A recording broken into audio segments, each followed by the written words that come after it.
you give us a sense of what the union thinks about this bill?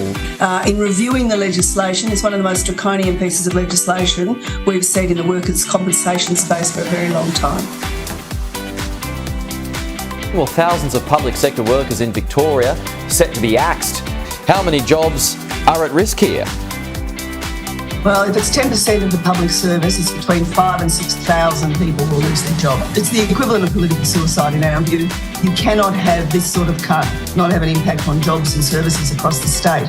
We've already got significant vacancies following COVID.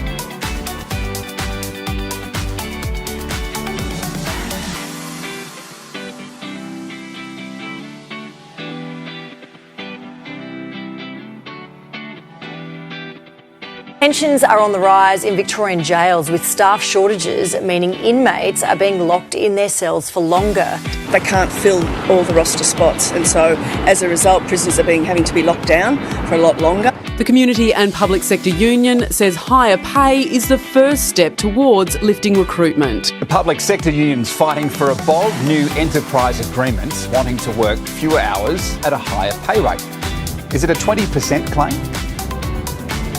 It's a 20% claim over the 4-year period of the agreement. Talk to us about the reduction in work hours. You want to have a 4-day work week?